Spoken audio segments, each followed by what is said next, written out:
Well, hello, everybody. Hope everyone's having a good evening. It's been about a month or so since I've done a live broadcast. A lot of things have happened since then in the Bigfoot world, some of them quite tragic. We'll talk about a little bit. But before we even get started, as I always do, I want to say a big thank you to our moderators who are a huge help at making this podcast possible. And also, as always, like to bring your attention to my books. If you haven't already, I've written a couple of books, and I've got links to them in the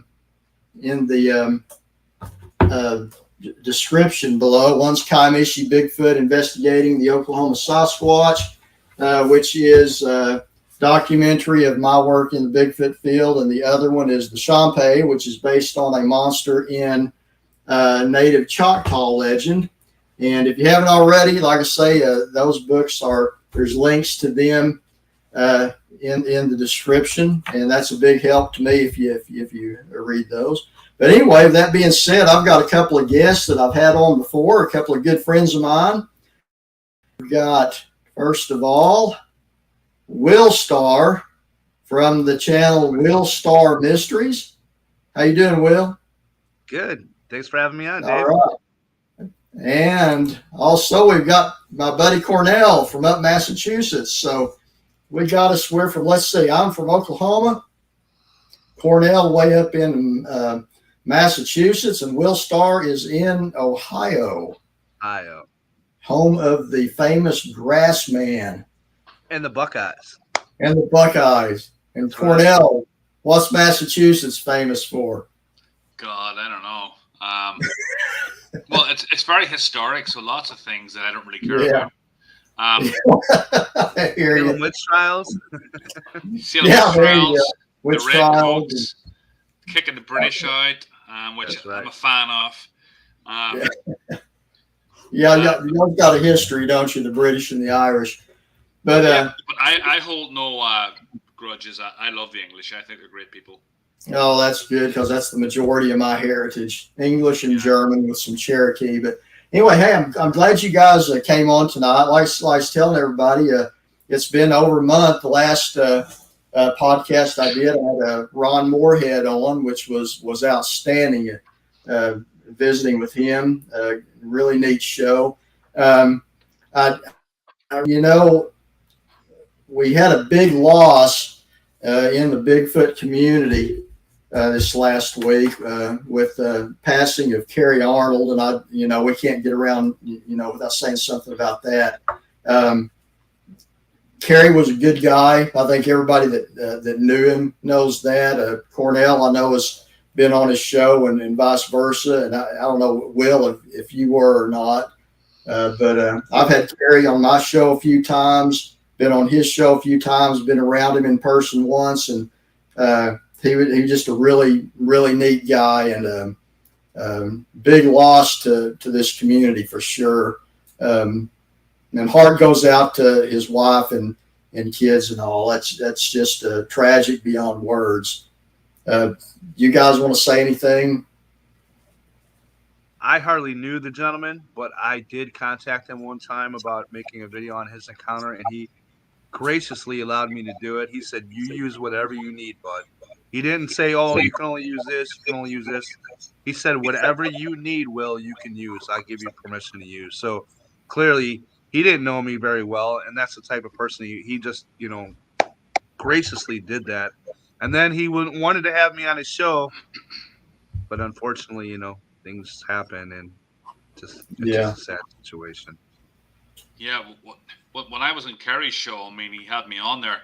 I think I got like 500 subscribers from that appearance. So I'm forever grateful. But I love the contrast between the Bigfoot world and the world that Kerry probably. I'm just speculating. The world that Kerry probably traveled in his work life. Like all these construction, oil guys, blue collar guys, and stuff, and then you have Kerry, who played the piano and like had an interest in Bigfoot. It just set him apart from everyone else. You know what I mean? It made him really special. You know, and he had to have had a lot of integrity to come out and tell his story and make a channel about it, and you know, spend so much time on this. You know, because a lot of people in his position, I think, I'm in construction, so I'm just kind of speculating, but you know, a lot of people in his position would probably have their encounter and just not say another word about it. But he made it his kind of life and his mission to, you know, talk to people about it and spread awareness and stuff. And I think that was very admirable of him. You know, it shows that he was like a real deep kind of introspective type, although I don't know him personally, but that's the kind of the impression I got. Yeah, he's definitely. It was kicking the guts. Yeah, very, very approachable, very gracious individual. On another note, Joe from Western New York, Bigfoot, he was sick this week and in the hospital, but I think he's out and even did a podcast last night. So it's good to see Joe back up and around. Well, moving on. Will, what do you got going on up there in Ohio? Just making videos, living my life. Planning a trip pretty soon down to Oklahoma. Yeah, we're looking forward to that. Absolutely. And, so yeah, I'm just making videos lately. I'm doing a lot of research, trying to grow my channel. I've been deep diving into the analytics part of it for the past couple of days, trying to figure out some things that I could do better on my channel to make the viewing experience better for the viewers.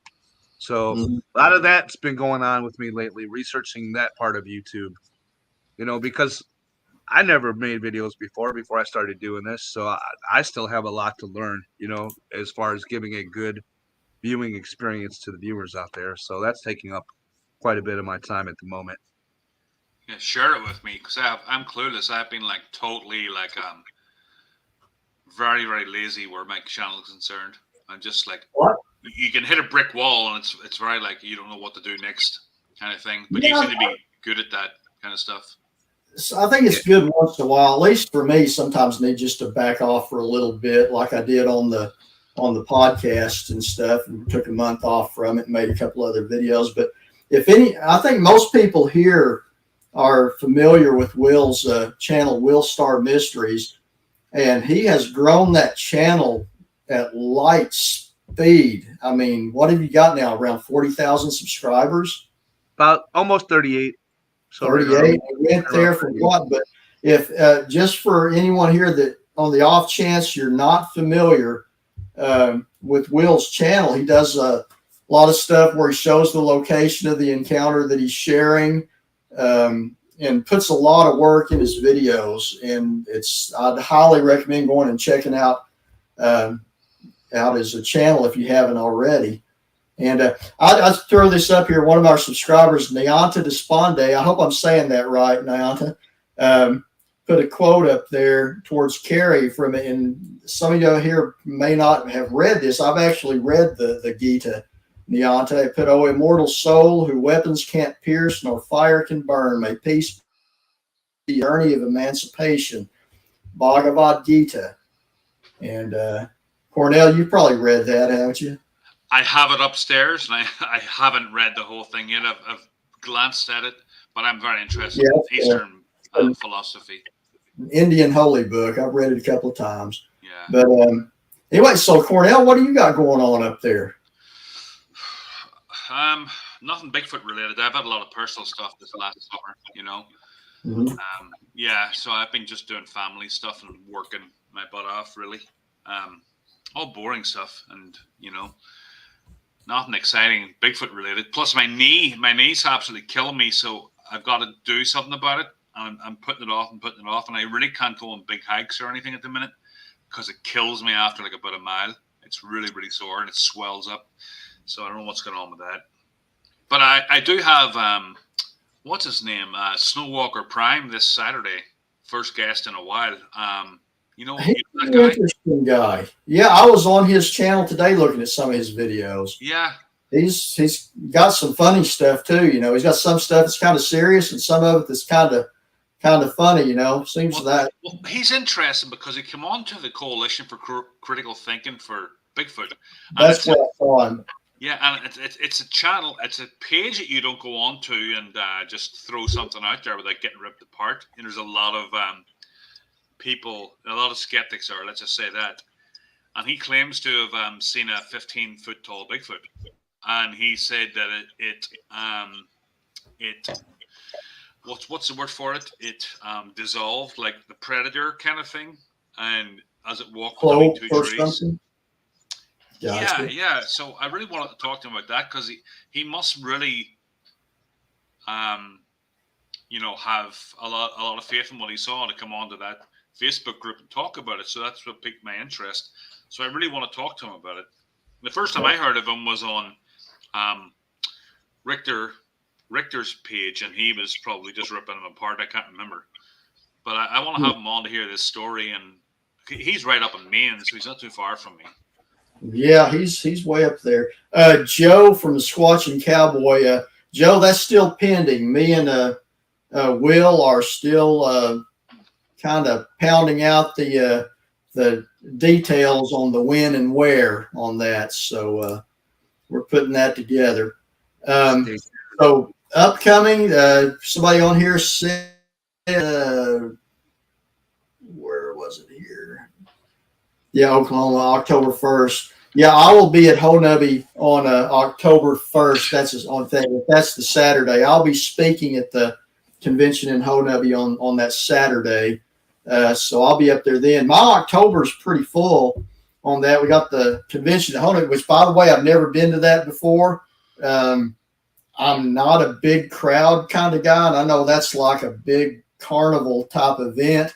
And I was invited to come last year, and I was like, nah, I really don't want to. And Troy Hudson, who's the one of the organizers that helps, organize the convention part of it there, had asked me several times if I would this year. And I said, yeah, I'll talk Saturday. So I'll be there on Saturday, which is October 1. Then on October 15, they're having the Texas Bigfoot Conference down in Jefferson, Texas, and I'm going to be down there. I'm not planning on speaking there. I think they've got all their speakers. They're going to have Lyle Blackburn and a couple other, I think Lauren Coleman. I'd have to pull up the deal, some well-known people down there talking, but Craig Woolheater, who is the one of the main guys, if not the main person involved in putting all that together down there, wants me to come up and set up a table and sell my books. So I was like, yeah, I'll do that. So, and I don't know what this next event's called, but it's at the big Midtown Library in Oklahoma City on October 29. I'll be giving a presentation and book signing there with the NOBRO guys, Native Oklahoma Bigfoot Research Organization.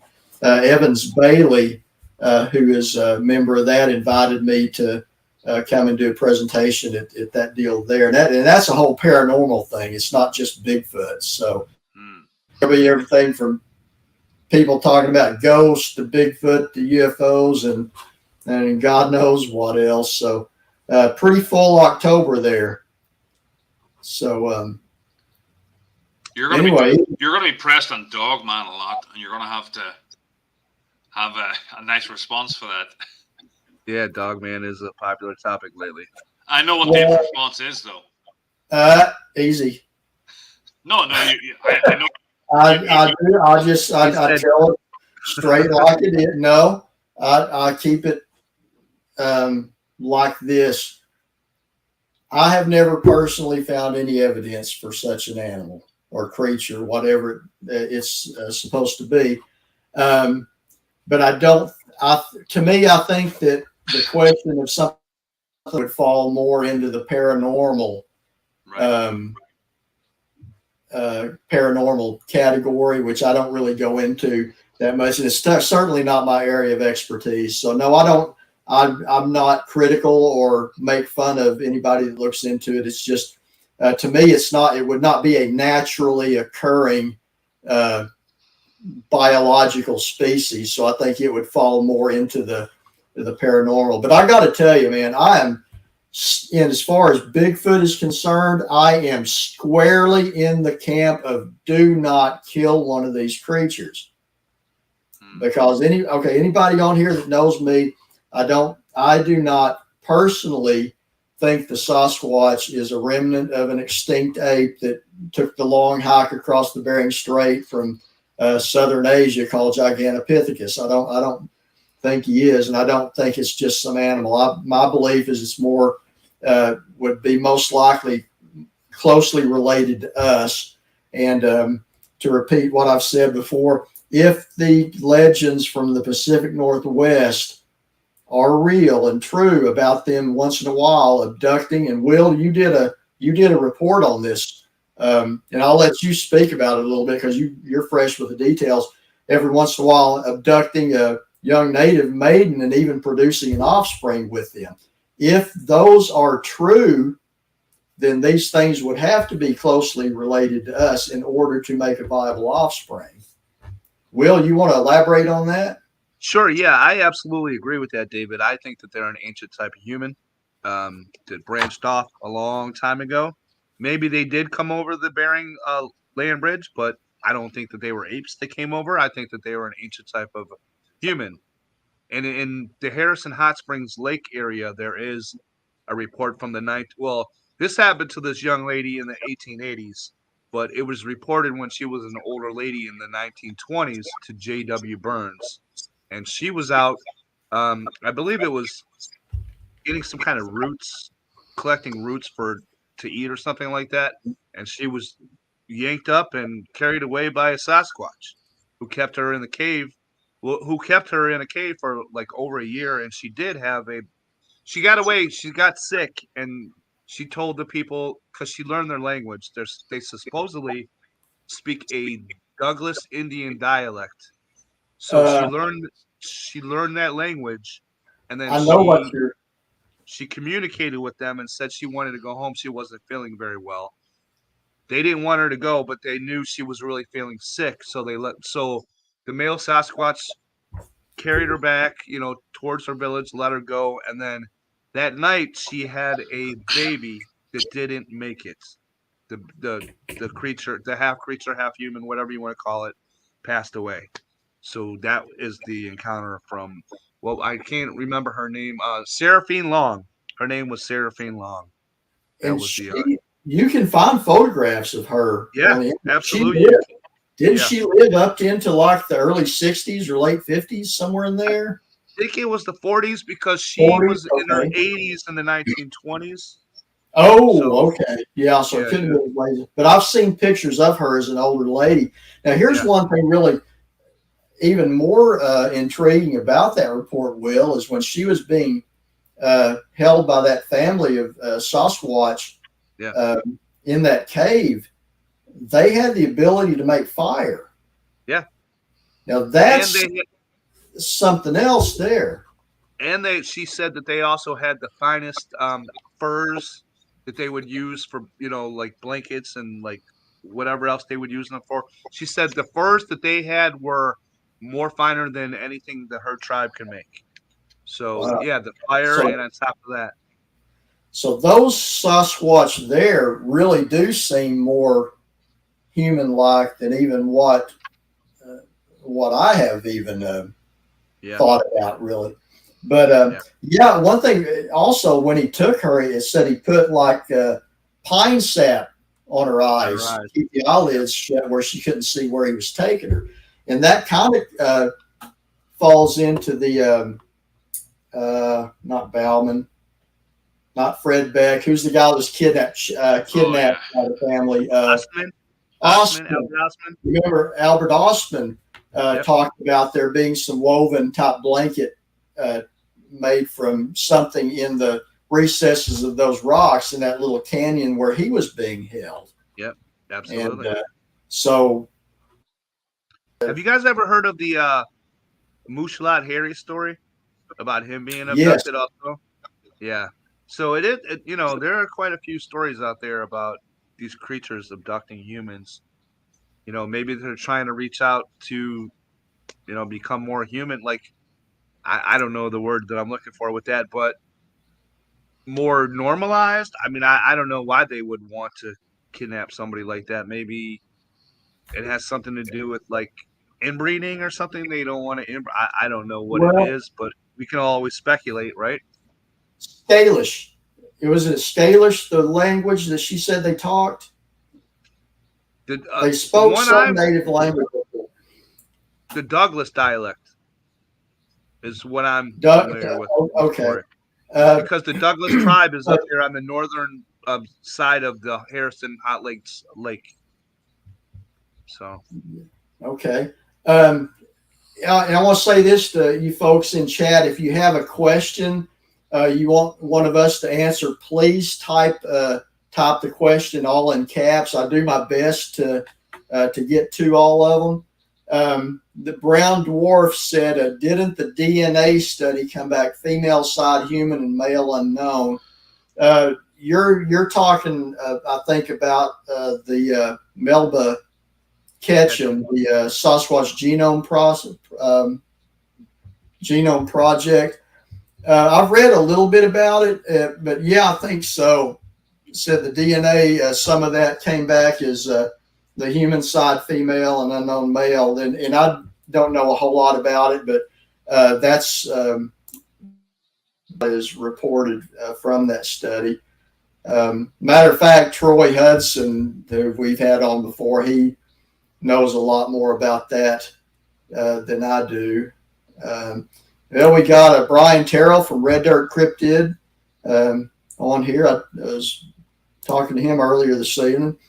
And yeah, we're talking about human or not. Right before I came on with you guys, I had one of the members from NAWAC, Jerry Heston, who's an old friend of mine, had called me. I was on the phone about some report down in the Kiamichi Mountains. And NAWAC, I don't know if y'all are familiar with them, they were up until fairly recently dead set on killing one of these things to prove, but I think they backed off of that now and decided that they want just good photographs and other type of things. But isn't that who Kathy Strain is a member of?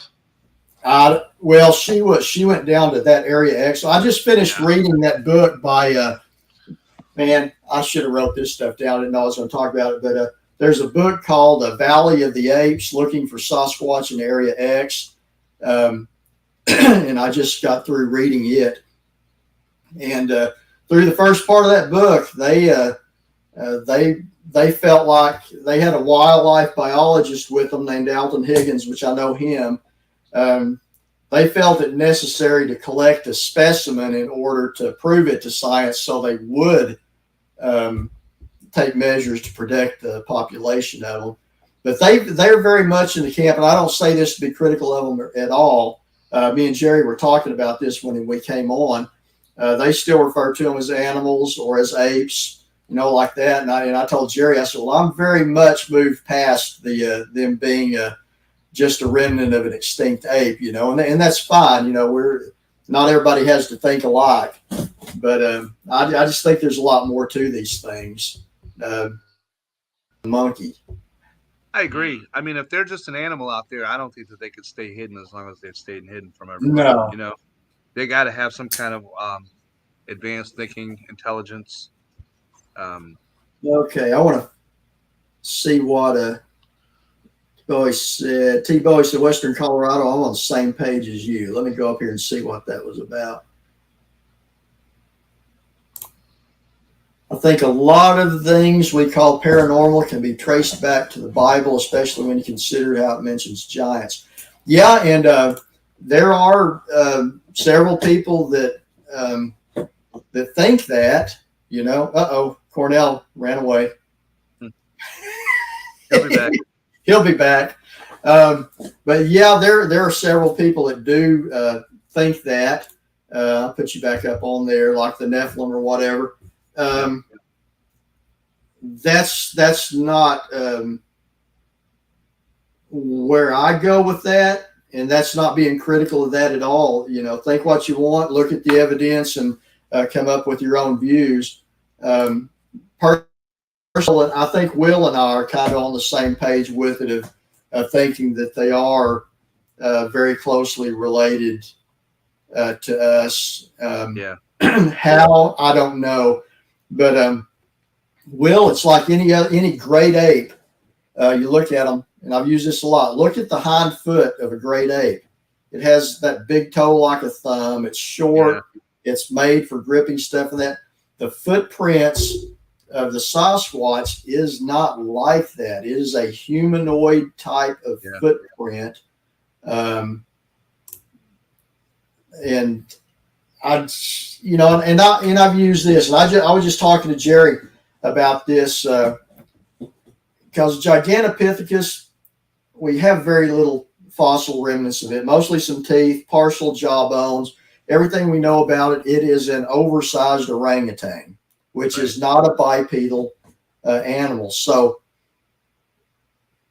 I started looking into this mystery back in when I was a little kid, but seriously from an adult point of view, back in my mid-20s, back in the mid-90s.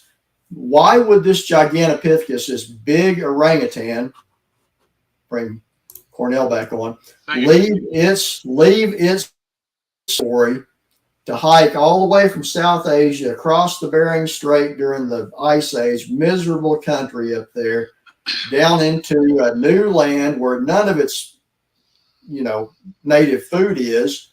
And while it's making that hike, it evolves very quickly from basically an ape, which spends most of its time on four legs, to walking or on, hands and feet, quadrupedally, walking upright, and his hind foot changing into a humanoid. Timeline doesn't match up. It doesn't match up. Even now, if you are of the mindset where you don't believe in evolution like that anyway, well, it wouldn't make sense anyway. Right. But if you do believe in evolution as commonly taught now, it sure doesn't make sense in that perspective either. So that, just to me, and again, I'm not being critical of anybody that thinks different. Bring your ideas to the table, and we'll respectfully discuss the differences there. But I just don't see that happening. Not much less the intelligence.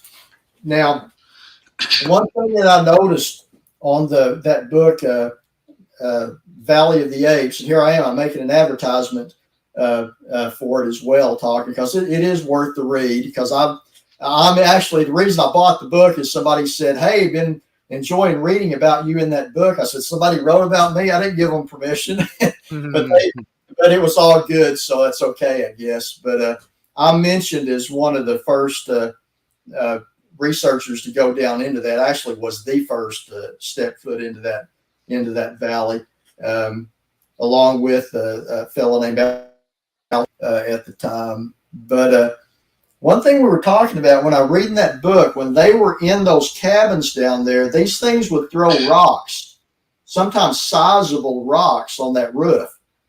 And they had taken shots at these things. They didn't get one, but they did shoot at them on several occasions. But when they were not in there and they were in their tents, these things never lobbed a big rock on top of one of those tents that would have seriously injured them. So why do you think that was? That they were, because they could have very easily hurt these folks down there if they had wanted to. So that was a mystery. And I brought that up to Jerry. And he said, I don't know either. And I was hoping Jerry would be over here in the chat this evening. But hey, there's our friend David Weathers. Hey, David. Yeah, I think what we're going to have to do, Will is committed, and I think we're going to have to sneak up there and kidnap Cornell and fly him down. He's got too much going on. It's going to be hard to get him around. No, just give me $1,000. Yeah. Will, you got an extra 1,000?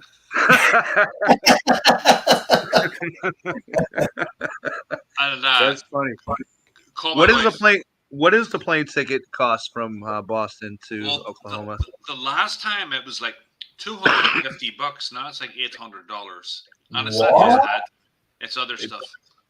Do you get to fly in directly to Oklahoma City, or do you have to go to Dallas? Well, I went to Dallas because I thought I was going to Mark's place, what's his Livewire's place, but that didn't happen. But if I had known, I would have just went to Oklahoma City and drove down to Dave's place. It was shorter, but it's cheaper to go to Dallas, actually. There are no direct flights from where I live to Oklahoma City, so I have to fly into Dallas unless I want to wait 10 hours at a layover. So I'm going to be going to Dallas. Yeah. God. It's 620 from where I live, round trip. So. Yeah, I think last time you come down, Cornell, it was down around $200 or $300, wasn't it? Yeah, it was like under $300, and then the car was like $30 a day. $30 a day. Yeah. But yeah, now it's probably probably it's like 90 something. Yeah. Yeah, everything's gone. Yeah. Hey, here's my friend Malcolm. Malcolm's just down the road from me. He and I were going to go on a trip to the mountains here week before last, and we weren't able to pull that off. But he lives down the road from me, not too far.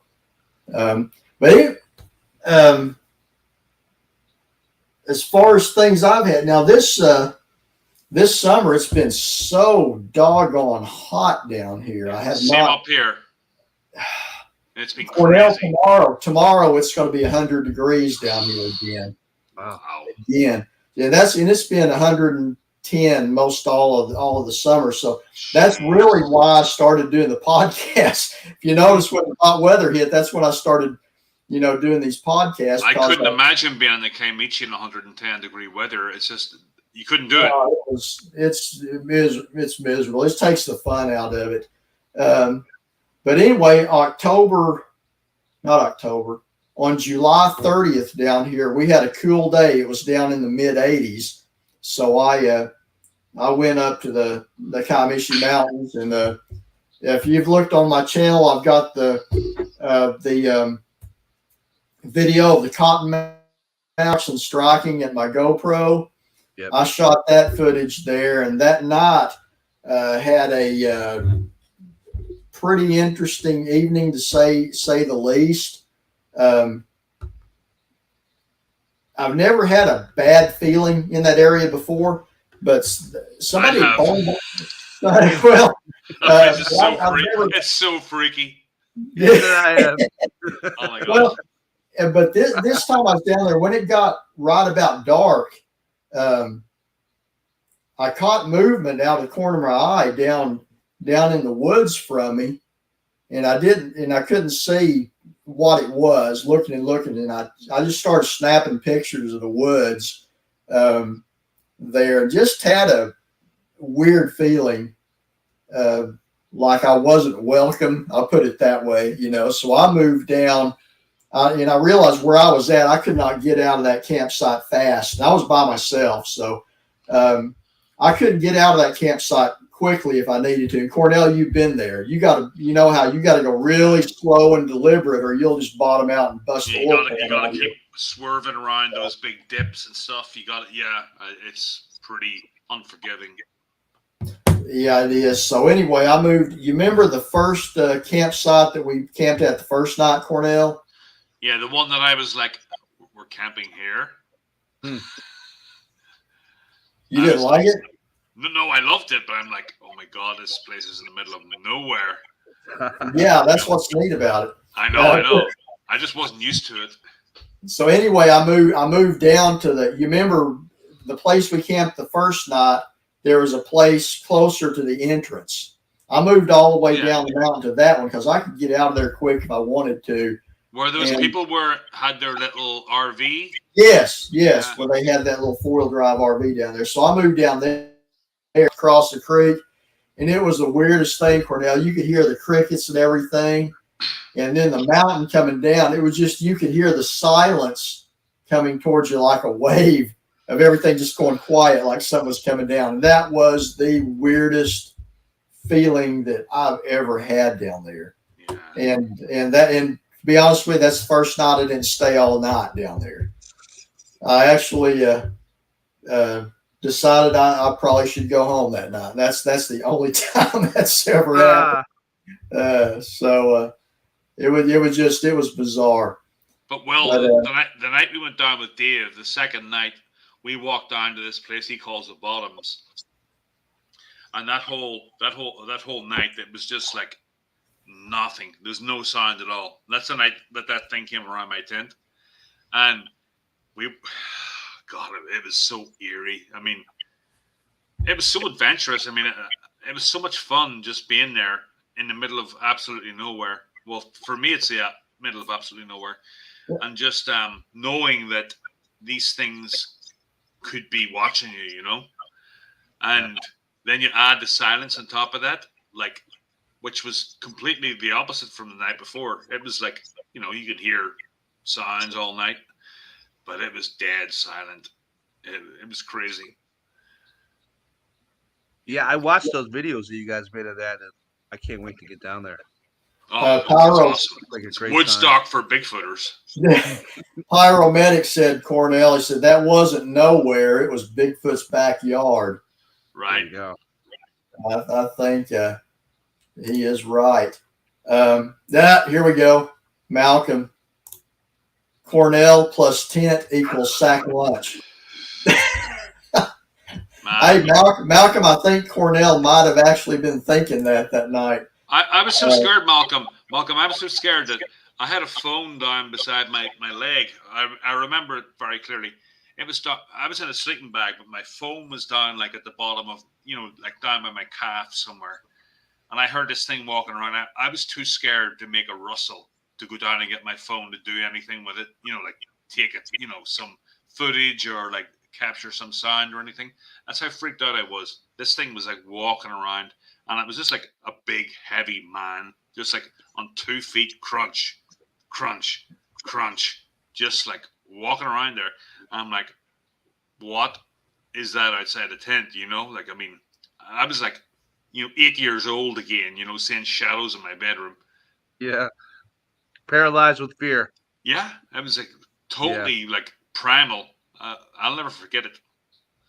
So I have a question for you guys. So when you were out there, were you like doing any wood knocks, or did you play any calls out in the woods, anything like that? We Did you did do that in that location, David? We didn't. I've never blasted calls out. We just acted like we were camping. Okay. Yeah, and I think Elijah might have hit a tree once or something. It's generally not something that I make a habit of doing. I mean, I'm not against it. I mean, something answered it, but as far as making whoop calls and stuff like that, generally I don't. It's like Cornell said. Mainly we just camp. And I agree. Ron Moorhead, in his book, The Quantum Bigfoot, he has a list of do's and don'ts in there. And one of them is, at the end of it, he says, basically just go and camp. You're not going to find them, he said. They're going to find you. Right. And I agree with that. I agree with that, because the vast majority of sightings that I know about are kind of by chance. People going about their business, seeing one walk across the road, run across the road. Ones that I've investigated, stepping out of a creek, a fisherman seeing one leaving a creek. Someone else noticing something standing by their camp, watching them, and such as that. So, sighting that I had that time, it was just by chance that I seen it. It wasn't very big. It was across a creek from me, and it was standing right at the edge of the brush. As soon as my eyes focused on it, it took off. So it was very fleeting at that. So, that's generally, Will, what I do is I go and I pretty much just camp. The last camp I did on September 10 at the Bigfoot Museum in Tallahena, I was invited to come and do a book signing there with another Oklahoma author named John Vandeventer, who writes fictional novels based on Bigfoot and such. Great author. Yeah, very good stories. The relics he's got a series based around Tallahena and Honubby right there in southeast Oklahoma called Relics. And he's got 2 that's already been published, and Relics 3 is just about to come out. And very good stories. Highly recommend reading those if you haven't. Yeah, that Relics 1, I've only read Relics 1, but that was like a Stephen King novel. I mean, it was so good. I couldn't put it down. If you liked it, you'll like Relics 2 better. Yeah, because Relics 2, he really kind of ties everything down into the characters and everything just come together even more, and I really enjoyed it. And the weird thing is, he just decided to write a book. You know, someone told him that, yeah, you should write a book about that, and he did. And that was a result. He wasn't like trained or anything. He wasn't like a journalist or anything like that. He was in the Air Force, and he decided to write a book, and that's what he came up with. I think it's amazing. Yeah. Hey, this is my friend David Perkins here, telling somebody I love to cook over a fire. I tell you what, when Cornell come down, of course, Cornell's come down here twice. The first time was in, was it October or November of October 2020? October. And then he came in, it was pretty rushed. So we just had like snack food type stuff down there. But the second time he came down was the next March. And man, he got down here early. He went to the grocery store, and my son Elijah went with us. And we went out there, and he had bought steaks and chicken, and man, we ate like kings out there on that campfire. Elijah, he had a skillet and made the steaks and stuff in it. And I don't know if it was just the fact that they were cooked on the campfire and we were hungry, but that was some of the best steak I've ever eaten. It was delicious. But gotta eat good when you're out there, right? Yeah, it makes it so much better. Yeah, no use in roughing it. When I go myself, when I'm by myself, I have granola bars and beanie weenies in a can. Oh, we're gonna eat good, David. I don't eat I'm not gonna eat no Viney sausage or none of that. We're eating steaks and burgers and chicken, all that good stuff. So yeah, I'm into like when I go camping, I want to make it as pleasurable as possible. And one of the biggest pleasures of camping is the eating part. I love that. Yeah. Hey, Pamela. Someone said Elmore. That's an Irish name. Elmore, yeah. Elmore. We got a pretty good number. We got 45 in the chat here. There's Blue Line Bigfoot. How you guys doing up there in New York? Yeah, we had some. I was getting back up here we had some people from, I think, someone from Belgium. Yeah, that was Pamela. Pamela's from Belgium? Yeah, but Elmore is an Irish name, I think. I knew a few Elmores when I was a kid. So, Cornell, what age did you come to America? 30. 30. Yeah. Now, was that something that you had planned for a while, or spur of the moment? Was it something you always wanted to do? Well, when I was a kid, I always dreamed of going to America.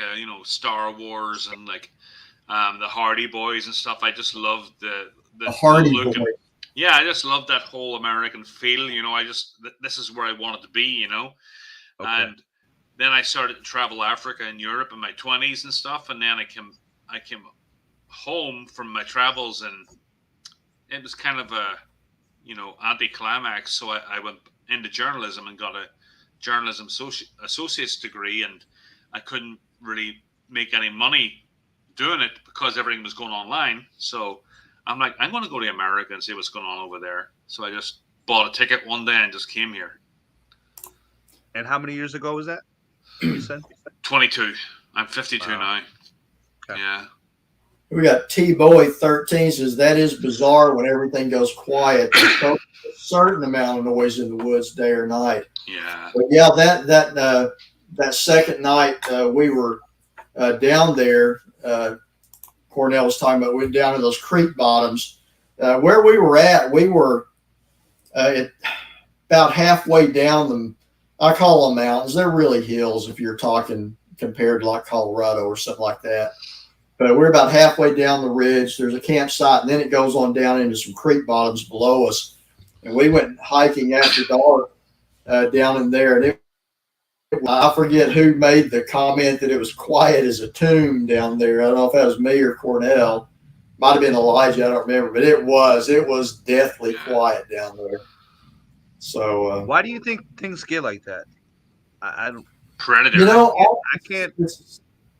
You know, it's not always. the Here's the thing: sometimes the crickets and stuff will just quit. You know, and it's not necessarily always because there's something approaching, but sometimes it is. You know, like if you walk into something, you know, the little crickets and stuff that are close to you will shut up. Do you think they feel the vibration of you walking through? I'm probably so. I would imagine, but it was just deathly quiet down in there. Then we find footprints. I mean, I think that I have a video on it. We found like these 3 footprints, and they were like 4 feet apart. Dave, remember that? And they were like 4 inches deep, and they were like, you know, like they weren't big, but they were, and you couldn't see toes or anything, but they were impressions, and they were running across the mud. Right through that muddy area that you actually went through too. Right. I fell right into it. Because see, that's the thing. If Cornell finds a mud hole, he just got to play in it. Yeah. But yeah, they were big footprints or anything, but they were definitely humanoid. Humanoid in shape and all, and definitely of interest, especially keeping in mind the events later that night. If it was a human, they would have had to have put 1 foot in and jumped 4 feet forward and put the other foot and then done the same thing again. And I find that very weird. Hey, I'm with Keith on that. He said, if you're cooking bacon anywhere near me, I will find you. Yeah, no kidding. That's me, man. Bacon, that's like meat candy. So, I tell you, if you ever go on a Red Dirt Cryptid, this is my friend Brian Terrell here. If you ever look at some of his videos, they cook when they go out. They cook forever, you know, their outings. And Brian, he very active in the western part of the state, like in the Northwest especially, up in that area. And Red Dirt Cryptid, they investigate anything from Bigfoot to Dogman to anything like that. So, Dave, I have a question. In October, are the mosquitoes and all that still out down there? Or are we going to have to worry about all that? Normally, no, but the way this year's been, I mean, it's like I said, it's been in the upper 90s. When I went out and got my truck at 5:30 when I got off work, and my temperature gauge in it said 102. It's not generally this hot this year. So, I mean, it's not going to be real hot when we're down there, but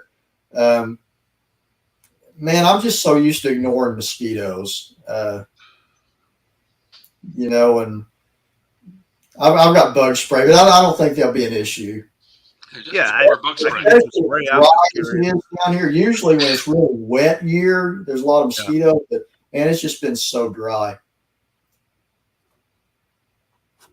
Let's see. Malcolm E has a question there. Where's he at? Here, I'm running behind here, Malcolm. So, okay. For Willstar, do you think they may migrate between Ohio and southern areas? I think the ones in Ohio stay right here in the Ohio area because it doesn't, you know, unless you're up by like Lake Erie where it gets really, really cold. But if you're in southern Ohio, it doesn't get like super cold, like wind chill 10 below zero or anything like that. So I think that they stay in the Ohio area. I do believe that these creatures do migrate, though. Don't get me wrong, but I think that that's predicated on prey items and seasonality, like as far as berries and roots, things like that, and the prey, the deer and whatever else they're following. So I do think they migrate, but I don't think that they would have to migrate out of Ohio. Like they might have to migrate like out of some really, really cold area. But even saying that, I think that they can survive in those cold areas also. I think it's more has to do with the prey items and their food availability when they migrate. Or mates or looking for mates. Like I think sometimes there's individual young males out there looking for territory and mates, and they have to go find a new location to set up camp, I guess you would call it. Yeah, one thing I'll throw in there as well, Will, is I don't think they stay in one area just concentrated, for the simple fact if anything of that size is right there, there's going to be all kinds of evidence. Now, like you're saying, the ones in Ohio probably don't migrate all the way down to Texas, but like take the I'm not as familiar with the terrain of Ohio as I am with down here, but take the Ouachita Mountains, or I just generically call all of that the Kiamichis down there. There's enough landmass down there for a breeding population of these creatures to migrate within all of southeast Oklahoma and have plenty of room to do that. Or even go ahead. Go ahead. I was going to say the same thing is true in southern Ohio, West Virginia, Kentucky, that area right there, the tri-state area. It's really rural and a lot of woods, a lot of forest. So that area right there is perfect for these creatures. Now, I agree with you. I don't think that they sit there and stay, say, within the same 5 square miles for months and months and months. You know, I don't think they do that. I think they're more into an area for maybe a week, maybe 2, before they move on to maybe 20 miles down, you know, the creek way or whatever it might be, whichever way they're traveling. So I agree with you, David. And red dirt cryptids, and what evidence do we have that they migrate at all? Well, Brian, pretty much just what I was alluding to, that if they now if you're talking migrate like from way north to way south, I don't think we have any evidence of that. But to me anyway, the fact that we don't have a habitation area in say one particular Kiamichi Mountains that shows evidence that they're living there year round, I would think that they would move about in within a certain area. I mean, what does a mountain lion have? What's their range? Like how many 100 square miles or whatever? I would think, you know, like Will was saying, as food was needed or such, they would. But if you're meaning migrate as far as like from north to south, like birds do or something, no, I don't think we have any evidence for that. But a very valid question, though. It's okay. He said right here, he said, I'm talking over 100 miles. Yeah.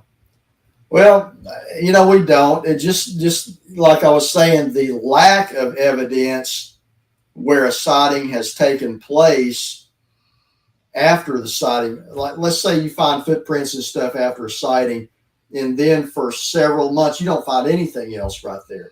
Well, they've migrated out of that area anyway, or there would be more evidence there later. So. Now, I do remember, I think it was John Green, reading about him. Maybe it wasn't John Green.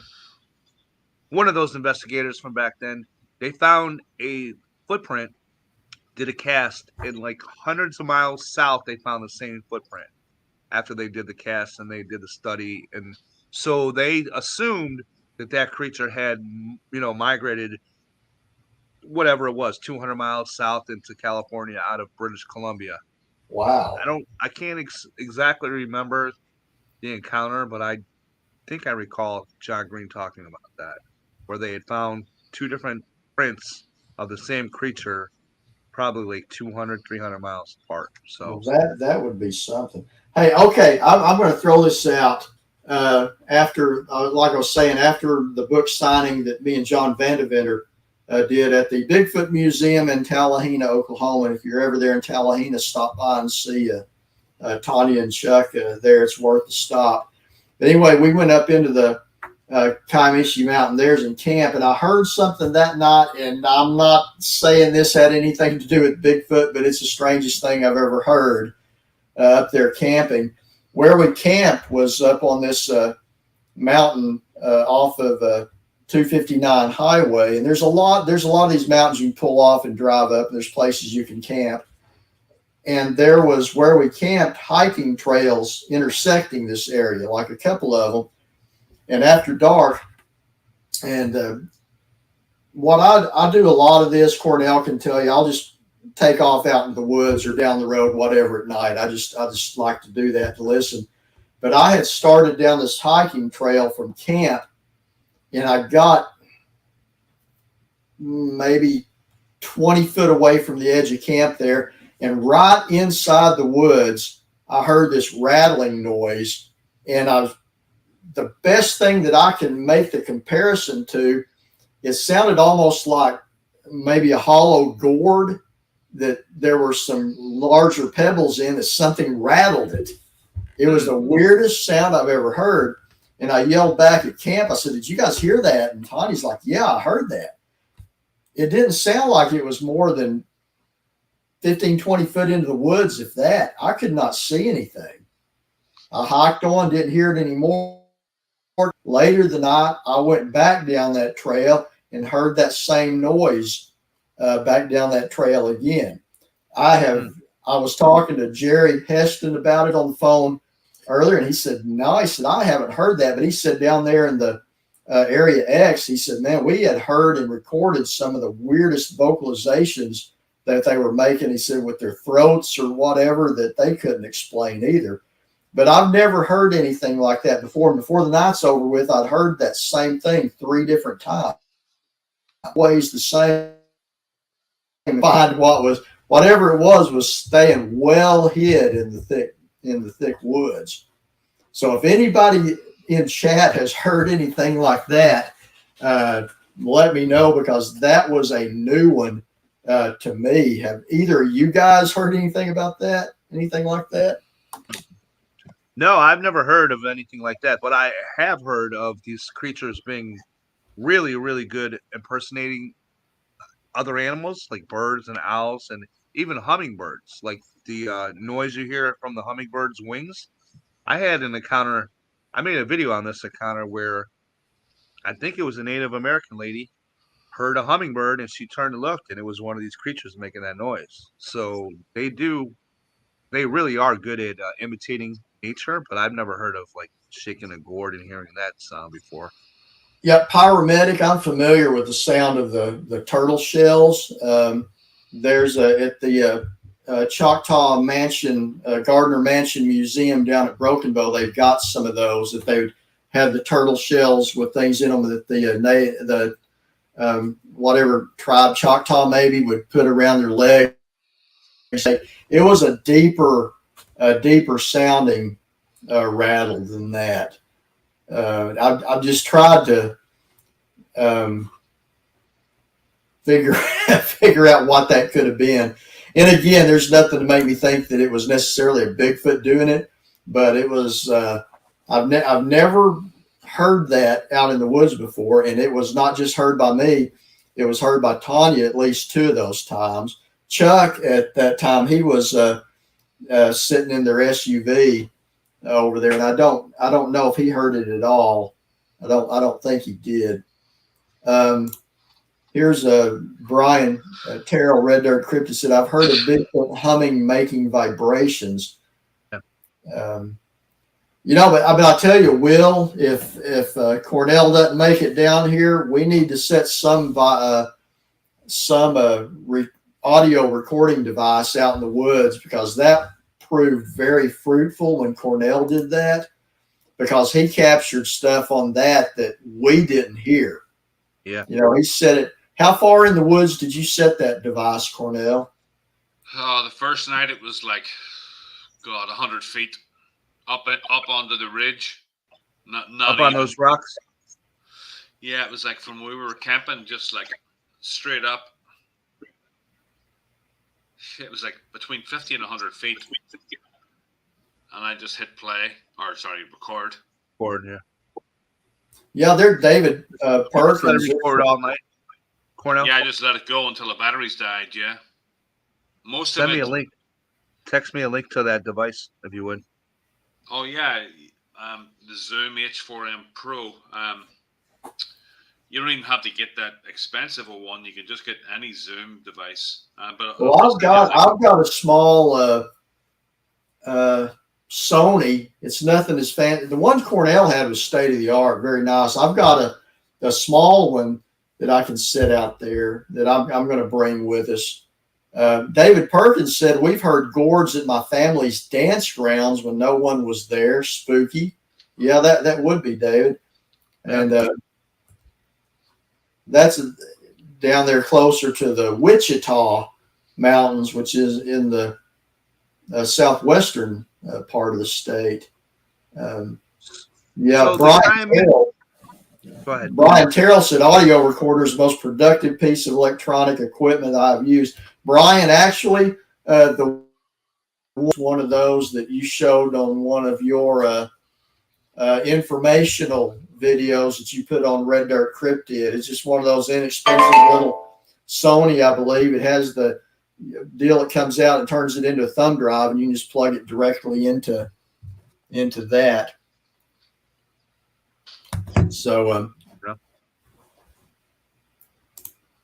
anyway, but yeah, they definitely are. And Brian did a good video on that as well. But yeah, Cornell, he left him going after we'd all turned in for the night, and he got a really clear, loud wood knock, like undeniable loud wood knock, and a whoop, very loud, like whoop, that was not an owl. With what was going on later, especially with what came near his tent that night, which, I've had people say, well, it was probably a bear or something like that. No, we had our cooking stuff left out, the cooking grease laying out in the skillet. A black bear would have made a beeline for that without exception. So would a raccoon or something else. And whatever this was, I came out of the tent pretty quick, and whatever it was had just melted back into the woods and was making no noise at all. Yeah, it was heavy, and it sounded like 2 feet, and there was nothing around it disturbed, and we had stuff lying everywhere. Yeah, I mean, a bear would have gone straight right for that grease. Yeah, absolutely. That's nose in there. Yeah, you would have. It was just like someone creeping around that was like 400 pounds heavy. Yeah. I don't know. It was a female Sasquatch looking for a boyfriend, and you were single, so should let me know. But it's funny because you think about it at the time, and I've heard you say, Cornell, why didn't I just stick my phone outside the tent and take pictures? But at the time, you were saying, like, I just wanted it to go away. Yeah, I was terrified. Yeah, I mean, it's like hindsight's always 20/20. David Perkins, Pyromedic says, I've caught orbs on our grounds. That is a phenomenon I have yet to see. Me neither. 1 second. Personally, I would love to.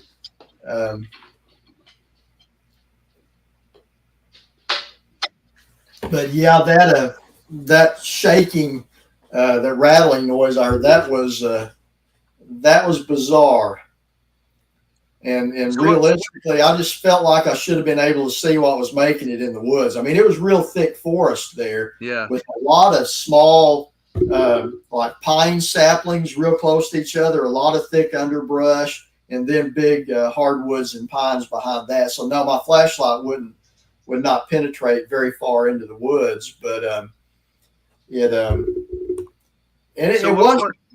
wasn't scary. It was just like, what in the world is that? Yeah, like I gotta figure it out. So what Cornell just said about him being too afraid to stick his phone out, that goes back to a lot of these encounters that people are like, where's the camera? Where's the film? Where's the photo?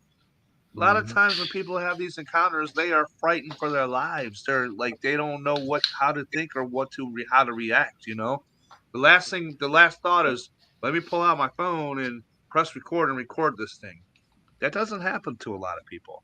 Now, I'm not saying there aren't some people out there that could handle that situation and be like, all right, let me get my phone out. But like Cornell just said, he was too afraid to stick his phone out the tent.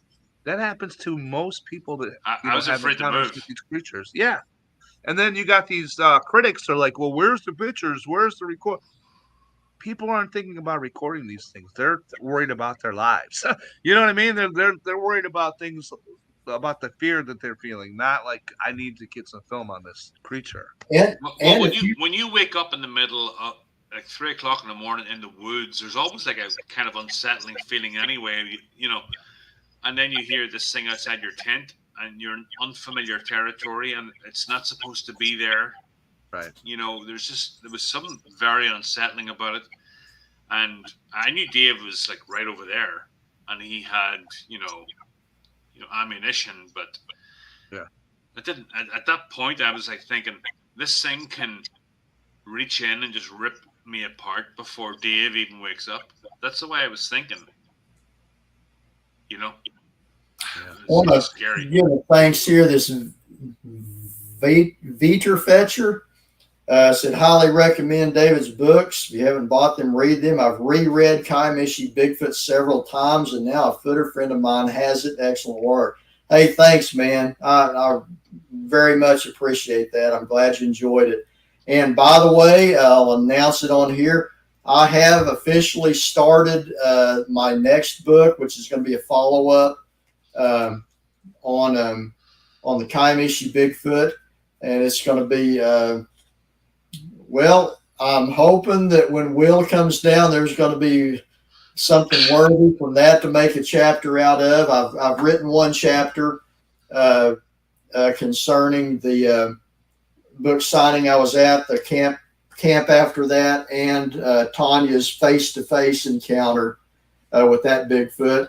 And I'm gathering sighting reports from folks who would like their encounter to be shared in the book with them lined up. And if anybody on here has a Bigfoot encounter in Oklahoma that you would like to be considered for the chapter of my book where I share other people's stuff, then just email it to me at bigfootandmore@yahoo.com.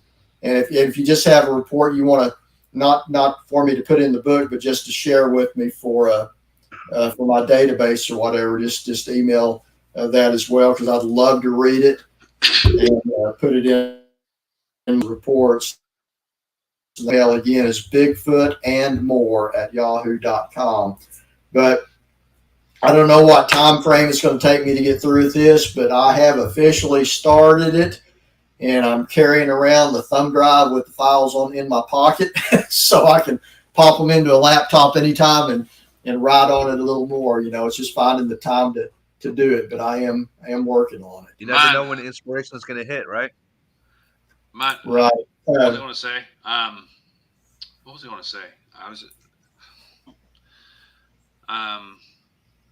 So with the absence of I've really thought about this with the absence of Bigfoot Odyssey. Like, where are all these people going to go now? I mean, that has left such a big hole in the Bigfoot community, hasn't it? I mean, it's like, where are all these people going?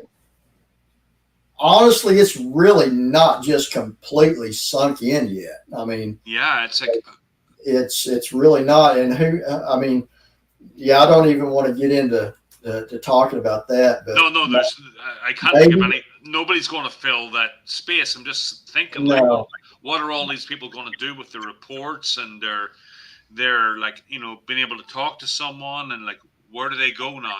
It's like, it's left such a big hole. It's crazy. Well, I mean, there's still a lot of researchers out there, like myself, Will and others. Yeah. But it's like, I mean, Kerry just going to be missed because he's just such a great guy, just a very nice fella, that's. I mean, if you had an encounter and you knew Kerry and stuff, and you have the channel, and you had this like horrific or traumatizing or just like crazy encounter, like Kerry always said, like, you can just call me anytime.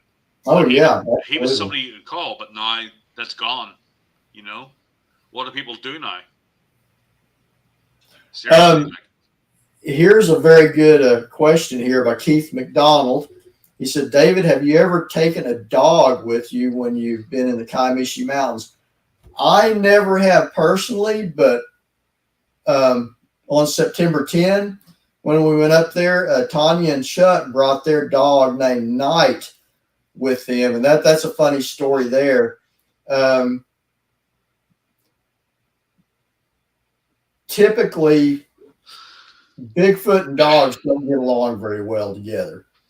And the dog didn't act, at least in camp, and he followed me up the ridge a couple of times when I would go up and go off on one of those hiking trails and stuff, and he didn't seem to be alarmed anymore. I mean, dogs are always have their attention on something out in the woods, but there was never anything that seemed out of the ordinary.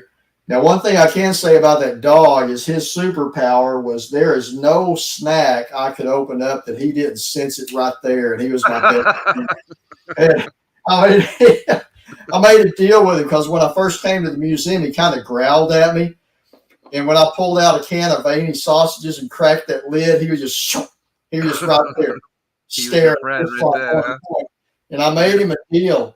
His name is Knight. And I said, now, Knight, I'll let you have this can of beanie weenies if you'll agree never to growl at me again. And I will say for the rest of that evening, he did not growl at me again. Nice. But he was I never felt like he was really on guard about anything out of the ordinary. He was never barking at anything or anything like that. Now, this doesn't have anything to do with the dog, but hiking back down the trail on the side of the road, there's a bank that went up, and there was some like that blue shale toward the bottom of it, and there's a decent footprint in it that was like the front part of the foot, and you can see where the toes had dug into that to push itself off to get higher. It was only the front part of the foot, but it was definitely human type toes on it. And I've got that on film that I've kind of focused in on, and it was getting close to dark. So looking at it on my computer when I got it back, you can actually see it even better than what I was looking at it in the dark. So I'm going to edit all that together and hopefully get that up. And then above it, you can see some impressions in the pine needles at the top of the ridge where something had walked through there. But that one there, you could kind of see the toes pushing down into that shale where it took off. And that was in an area where just like Tanya's not over here or Chuck's not in the comments, or she could tell me, but I think it was the weekend before we was there.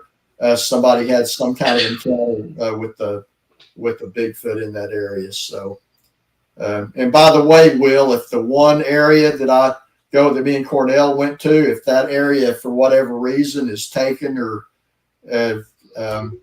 not easy to get to or whatever, this will be our backup place. Sounds good to me. And, I have a question though. Nice. The Kiamichi Mountains and the Ouachita Mountains, are they the same or no? Officially, okay, you've got the Ouachita National Forest. The Ouachita Mountains are in it. The Kiamichi Mountains are a sub-range within the Ouachita Mountains. What I do, I just generically refer to all of that as the Kiamichi Mountains. They're connected, right? Yeah, they're all part of it. And there's other connecting mountains to that. You got the Jack Fork Mountains, the Kiamichi. You got all of these different ones that spread out through that area, rather than just trying to be real particular, because some of it falls into national forest and some of it's state property. So I just call it all the Kiamichis down there in southeast Oklahoma. And what are the big mammal predators that you have down there? Black bears, Black coyotes, bear, coyotes, any mountain lions? Yeah, we do have those.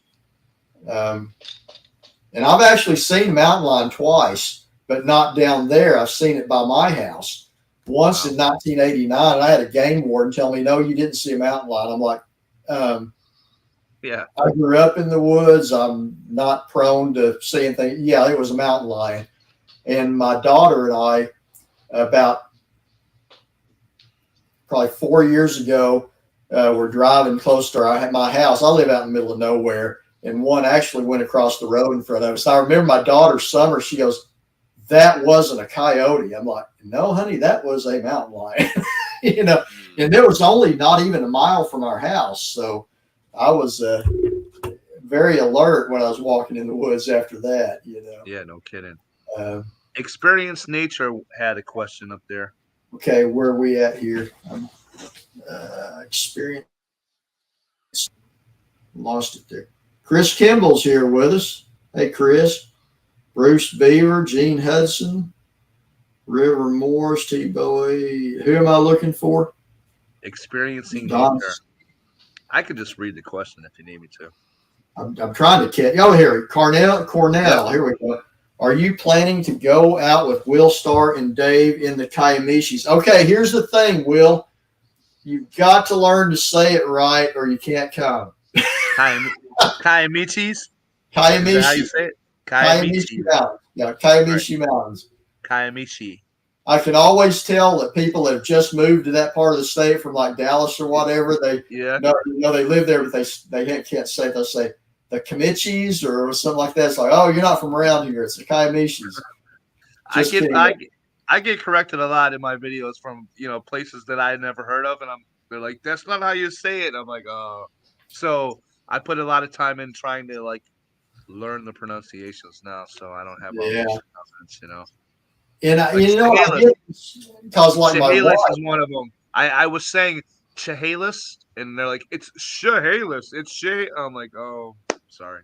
So I mean, a big one down there. You said what, Dave? A big one down there is Honubby. It's actually spelled Hanobia. There's no reason it should be pronounced Honubby. There's nothing in the spelling that it should even be there, but that's what they call it, So Cornell, are you planning to go out with Willstar and Dave in the Kiamichis? We're trying. We wanted to, but it's not looking good. Yeah. But I don't think so. I'd love to. I would seriously love to, but I don't think so. Let's see. Cards. Okay, anybody that's wanting to send Kerry's family a card or anything like that, Gene Hudson said Daniela's a guest host on Bigfoot Odyssey a lot. And what's her channel? Hidden Existence? Yeah. Yeah, she lives over in the UK. But Daniela Lancaster, England. Daniela said that if anyone wants to send Linda a card, she will give you an address if you email her. So that's on Facebook. I saw her had that. Just go to Bigfoot Odyssey. Daniela's put that up there where you can get that address. Let's see. Yeah, when what do you call him? Tiger King was apparently the guy that took over the Tiger King residence. He was transporting these exotic creatures, and there was a train crash, and all those animals escaped into the Oklahoma woods. Did you hear about that, Dave? Yeah, no, that's not true though. Is it not? Okay, I thought it was. No, that if it was, they'd have got them up real quick. If there was one or something got loose, they'd have got it real quick. Because that's not that remote an area. There's a lot of people living there. That would be an extremely dangerous thing there. Your paramedic says, not sure if it was an old post, but Iron Dogger had a short that said she and Daniela would have a Bigfoot Odyssey show this Sunday. So I'll definitely be watching out for that. Bruce Beaver has a question. He's asked it twice, so I'd better answer it. Go down there and find it. Bruce. Is Cornell going to write a book? Is that the one? Yeah. Well, it wouldn't be about Bigfoot. It would be about growing up in a country with civil unrest. But I don't know. I'm too ADD to put pen to paper and like stick Just with write it. just write a short story. Well, I've done some of those. I've done articles and stuff Yeah. on my experiences in the magazine I worked for. But yeah, I might someday. Yeah, you got some interesting life experience there, Cornell. My favorite is still the silent Buddhist retreat where you're just talking your heads. Yeah, that was funny. Have you heard that one, Will? I have not. Oh, come on, Cornell. You got to share that. That's Well, I'm into the whole Buddhism thing, right? And I was going to this temple for like a couple of years, and they had like a retreat into the what do you call them, the mountain range down the east there, the what do you call it, Appalachian Trail. Yeah. So we were going 7 miles in and 7 miles out, and there was like 20 of us. So they had a flyer in the temple. So I'm like, I'm going to go on this. It was like they have retreats all the time, and sometimes they have silent retreats, which they put on the flyer. Silent retreat in the what's the name of the temple? I can't remember right now. But I was going there like twice a week. 7 o'clock in the morning and like meditating for an hour and all this stuff. Boundless Way Temple, that's what you call it, in Worcester, Massachusetts. So they had this retreat coming up, and it was like this wilderness retreat that you'd walk into the woods for 7 miles and camp, and then the next day you would camp out. But they never said it was silent. So the whole way there, I mean, it was quite an arduous hike. It was like up hills, and I mean, it was pretty tough. And it was 10 years ago, but I could handle it. But no one was talking. Everybody was really quiet, and I thought they were just like real like introverts. And I did not shut up the whole time. I was like talking, and like I'm like, these people need to get their spirits raised up, and I was like cracking jokes and like handing people candy and shit. And so that night we were going to bed and stuff, and we did like this whole like circular meditation thing around the woods, and these hikers were walking past, and we had flashlights in front of us. It was like 20 of us, and it looked like a satanic kind of a thing. Yeah, like druids. Right, like something like that. So I'm like very conscious of this. So I'm laughing about it. But that night we went to bed anyway, and the next morning I get up, and everybody's really quiet by the fire. I wake up kind of later, and they're all cooking coffee and tea and stuff. I'm like, F! I'm like, how did everybody sleep last night? And there was an abbot there who actually ran the Boundless Way retreat, and said, shh, like this. And I'm like, what? What's wrong? And he's like, this is a silent retreat. I'm like, he just told me last night. I did not shut up the whole first day. I was like, you're talking like a whole day. And I was the only person talking. I'm like, these people are really, really introverted. They're like Buddhists. They're like odd. So the most pacifist religion in the world, they booted him out. Well, what happened? He won't shut up. After that, what happened was we had a potluck, right? So all of the families that went to the Buddhist temple would go, and I went there, and I obviously thought it was vegetarian. So me and the wife brought a vegetarian dish, like noodles, or I can't remember what the hell it was, but it didn't have meat in it. And we went there, and the abbot had brought like friggin' what do you call it? Sausages, and he was sitting eating sausages of a fork, just like a Mars bar. And I'm like, what is this guy doing? He's like supposed to be the abbot of this Buddhist temple, and it's like supposed to be all vegan and stuff. And I was like totally disillusioned. And I never went back. That totally disillusioned me. Not that I wasn't even a vegan or a vegetarian, but it was just that whole. I just thought it was phony. I don't know. I just got really disillusioned, and I'm like, you know what? I'm going to do my meditation in my living room.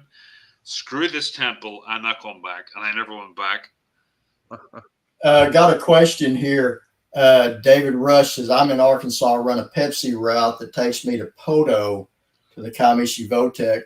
Podo's kind of at the top end of that. I don't. Podo. You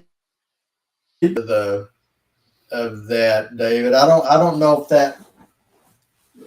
I don't think you really call Podo the mountains there. I don't think those would classify as the Kiamichi. It's right there.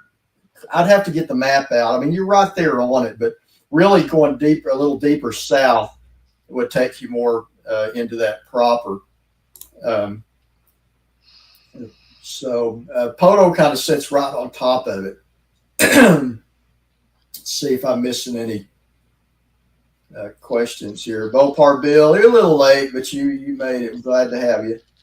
Chris, Gary Spike Sr., how you doing, Gary? Yeah, David Perkins, Cornell, said your story cracks him up every time. Yeah. Let's see. They're like, why the fuck that guy ever shut up? Go check out Cornell's YouTube channel, the No Such Thing podcast. He's got several interviews with people on that. Matter of fact, the very first podcast that I was ever on was Cornell's. I just started my YouTube channel. Was on there, and Cornell sent me an email and asked me to come on. That's how we got acquainted. Yeah, I saw David on Reddit. I'm like, wow, this guy seems like he's sane. Here's one for you. Chris Kimball says Cornell, this is talking about the Buddhist retreat. Cornell was like Satan tempting Jesus in the wilderness. I remember I had this big bag of, the Trill mix. And I was picking out all the M&Ms. And I'm like laughing at these Buddhists. And I'm like, man, I don't care about the nuts and the raisins. I just want the M&Ms, And I'm sitting eating M&Ms and nobody's looking at me like, I'm not saying a word. I'm like, what's wrong with these people? Don't they find me humor in it? Here's some information. Paramedic says Poto has the highest hill in Oklahoma, a few feet short of a mountain. That's like that's cool. Mount Wachusett. Yeah, well, but the thing is, the mountain, like the Appalachians and the Kiamichis and all that, they're a lot older mountains than the Rocky Mountains are. Geologically, the Rocky Mountains are a lot newer.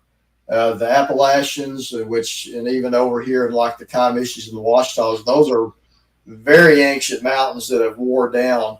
At one time, they would have been as big as like Rocky Mountains and such, but they just wore down. Let's see. Any more questions here? We're at about an hour and a half, so we'll be winding this down. I gotta go. Huh? Your wife is doing good, Mopar Bill. Mopar Bill, let's see. Oh, wife having health issues. Yeah, definitely. Definitely hope she is feeling better. Yeah, remember old Joe from Western New York, Bigfoot. He's had a time. What did he have? COVID for the second time, and plus some other issues too. But I think he's on the mend. And again, Cashew, we definitely appreciate you being our fearless moderator. Huge help and very much appreciated. Let's see. Yeah, anybody got a question last minute here? Otherwise, it's about an hour and a half, so we're going to call it a night. As things start getting closer, we get things hashed out, we'll start making our plans for me and Will's expedition. And if something works out where all of a sudden Cornell's like, hey, guess what, guys? I can make it. Then, that would be a pleasant surprise too. We'll I agree. Do that. I definitely agree. Pyromedic asks, are you camping during the Honabi conference? I'd like to share a fire with you. I'm not positive. I don't believe I'm coming on a Friday. I'll be there Saturday. Whether I stay all Friday night, I'm not sure. But Pyro, definitely look me up when you're there, and we'll get together. And all that. And Charles, I don't know. That's still up in the air. And we don't know exactly where we're going camping. There's some different areas that we're looking at. And all I can tell you for sure, it will be down in the mountains in southeast Oklahoma. I like to have a 2 or 3 areas kind of scoped out just in case one don't work out. Because I always get nervous when I got guys flying all the way down from northeastern United States. I want to make sure there's a backup plan if one of those areas don't work out. So yeah. So anyway, guys, appreciate you guys coming on. That was a fun talk. Yep. Appreciate everyone in chat for taking part.